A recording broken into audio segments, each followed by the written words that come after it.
তোমাদের সবাইকে দাদার কাস্টমার স্বাগতম জানাই। ক্লাস 7 এর প্রথম ইউনিট টেস্টের ইংলিশের মোস্ট ইম্পর্টেন্ট বইভিত্তিক সাজেশন।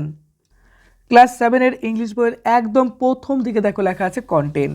প্রথম ইউনিট টেস্টে তোমাদের রিভিশন লিসেন, তারপর দেখো 1 নম্বরে দেখো আছে দ্য বুক অফ নেচার, তারপর দেখো 2 নম্বরে দ্য রিডেল, 3 নম্বরে উই আর 7, তারপরে 4 নম্বর the beauty and the beast. অর্থাৎ এইটুকুই রয়েছে প্রথম ইউনিট টেস্টের সিলেবাসে, অর্থাৎ 1 থেকে 4 পর্যন্ত তোমাদের থাকবে। এবার মোস্ট ইম্পর্টেন্ট প্রশ্ন, প্রত্যেক বছর কমনের রেকর্ড। ওকে, দেখো পেজ নাম্বার 2 বের করো। এইদিকে উপরের দিকে দেখো আছে অ্যাক্টিভিটি 4।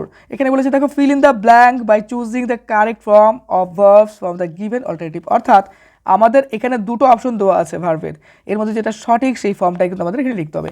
এই ধরনের প্রশ্ন পরীক্ষায় দেয়, স্টার করে রেখে দাও। এরপরে চলে আসছে আমরা অ্যাক্টিভিটি 5-এ। পরীক্ষাতে আর্টিকেল এবং প্রিপোজিশনের কোশ্চেন থাকে, তো এইগুলো ইম্পর্টেন্ট রয়েছে। দেখো অ্যাক্টিভিটি 5-এ আর্টিকেল এবং প্রিপোজিশন করতে হবে। এরপরে রয়েছে দেখো অ্যাক্টিভিটি 6, এখানকার এই প্রশ্নগুলো ইম্পর্টেন্ট স্টার করো। এরপরে অ্যাক্টিভিটি 7, এগুলো ইম্পর্টেন্ট স্টার করো। পেজ নাম্বার 4 বের করবে, এখানকার অ্যাক্টিভিটি 13 ইম্পর্টেন্ট। এরপরে পেজ নাম্বার 5 অর্থাৎ 5 পেজ বের করবে, এখানকার অ্যাক্টিভিটি 14 ইম্পর্টেন্ট রয়েছে। তারপর নিচের দিকে চলে এসো, দেখো অ্যাক্টিভিটি 6, এখানে কি বলেছে write a short story in about 60 word using the following hints. অর্থাৎ এই হিন্টসের উপর বেস করে আমাদের একটা কী করতে হবে, স্টোরি লিখতে হবে। পরীক্ষাতে কিন্তু স্টোরি থাকে এবং যথেষ্ট নাম্বারও কিন্তু থাকে, তাই এই সমস্ত বিষয় ভালো করে প্র্যাকটিস করে রাখবে। এরপরে লিসেন 1, দেখো এখানে বলেছে দ্য বুক অফ নেচার।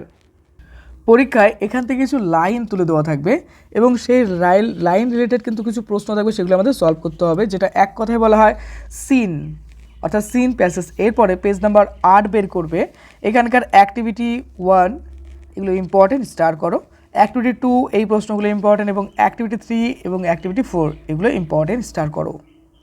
এরপরে পেজ নাম্বার 10, এখানকার অ্যাক্টিভিটি 5, তারপরে দেখো 6, এগুলো ইম্পর্টেন্ট স্টার করবে। এরপরে চলে আসছে পেজ নাম্বার 11, এখান থেকে তোমাদের পড়তে হবে অ্যাক্টিভিটি 8-এর এই প্রশ্নগুলো স্টার করো।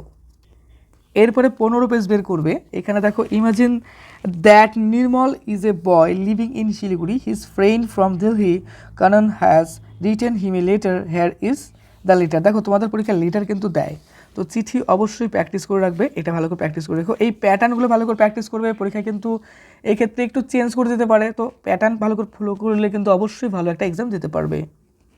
এবং এই বিষয়ে তোমরা চিঠিতে আরও কিছু প্র্যাকটিস করে রেখো। পেজ নাম্বার 16 বের করো, অ্যাক্টিভিটি 14B স্টার করবে এটা।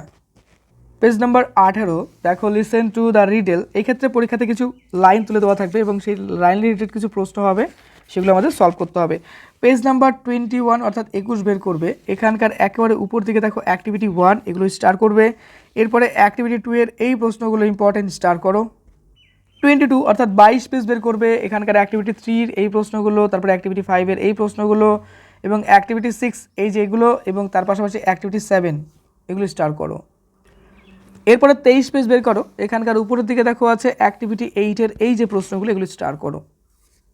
পেজ নাম্বার 24 অর্থাৎ 24 পেজের অ্যাক্টিভিটি 9 এই প্রশ্নগুলো ইম্পর্টেন্ট। এরপরে 25 পেজ, এখানকার অ্যাক্টিভিটি 10। পেজ নাম্বার 26 অর্থাৎ 26 পেজ বের করবে, 26 পেজের একেবারে উপরের দিকে দেখো অ্যাক্টিভিটি 5 এর এই যে প্রশ্ন ইম্পর্টেন্ট রয়েছে। Try to right a story, আমাদের একটা স্টোরি লিখতে হবে এই হিন্টসের উপর বেস করে। এই প্রশ্নটা গত বছর বিভিন্ন স্কুলে কিন্তু দিয়েছিল, তাই ভালো করে প্র্যাকটিস করে রেখো। এরপরে দেখো লিসেন 3 উই আর 7, এই ক্ষেত্রে আমাদের কিছু লাইন তুলে দেওয়া থাকবে, যেগুলোকে আমরা বলি স্ট্যাঞ্জা, কবিতার ক্ষেত্রে স্ট্যাঞ্জা বলবো, এবং সেগুলো রিলেটেড কিছু প্রশ্ন থাকবে, সেগুলো সলভ করতে হবে। পেজ নাম্বার 30 অর্থাৎ 30 পেজ বের করবে, এখানকার অ্যাক্টিভিটি 1 এর এই প্রশ্ন ইম্পর্টেন্ট রয়েছে এবং তার পাশাপাশি অ্যাক্টিভিটি 2 এর এই প্রশ্ন ইম্পর্টেন্ট। এরপর চলে আসছে আমরা পেজ নাম্বার 31 অর্থাৎ 31 পেজের উপরের দিকে, এই দেখো একটা পার্ট রয়েছে poem that Rim the with the given words, মানে আমাদের এখান থেকে কিছু প্রশ্নর কিছু লাইন কিছু ওয়ার্ড খুঁজে বের করতে হবে এবং এই ক্ষেত্রে এইগুলো পূরণ করতে হবে। অ্যাক্টিভিটি 4 এর এই প্রশ্নগুলো ইম্পর্টেন্ট, তারপর অ্যাক্টিভিটি 5 এর এই প্রশ্ন ইম্পর্টেন্ট স্টার করো।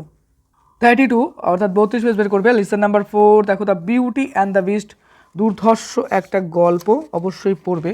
পেজ নাম্বার 34 বের করো, দেখো 34 এর এইখানকার অ্যাক্টিভিটি 2 এর এই প্রশ্নগুলো ইম্পর্টেন্ট স্টার করবে। এরপরে পেজ নাম্বার 35 35 পেজ বের করবে, 35 পেজের অ্যাক্টিভিটি 3 অ্যাক্টিভিটি 4 এর এই প্রশ্নগুলো ইম্পর্টেন্ট স্টার করো। পেজ নাম্বার 38 অর্থাৎ 38 পেজের এই প্রশ্নগুলো অ্যাক্টিভিটি 6 এটা ইম্পর্টেন্ট স্টার করবে। এরপরে 42 অর্থাৎ 42 পেজ বের করবে। এখানকার মোস্ট ইম্পর্টেন্ট প্রশ্ন দেখো, activity 13, you have just finished reading a beautiful story, write a story in about 70 word with the help of the points given below, give a title to your story.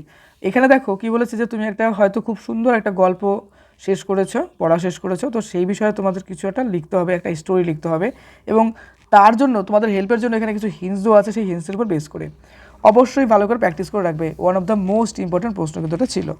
আমাদের class 7-এর ইংলিশের suggestion complete শেষ হলো।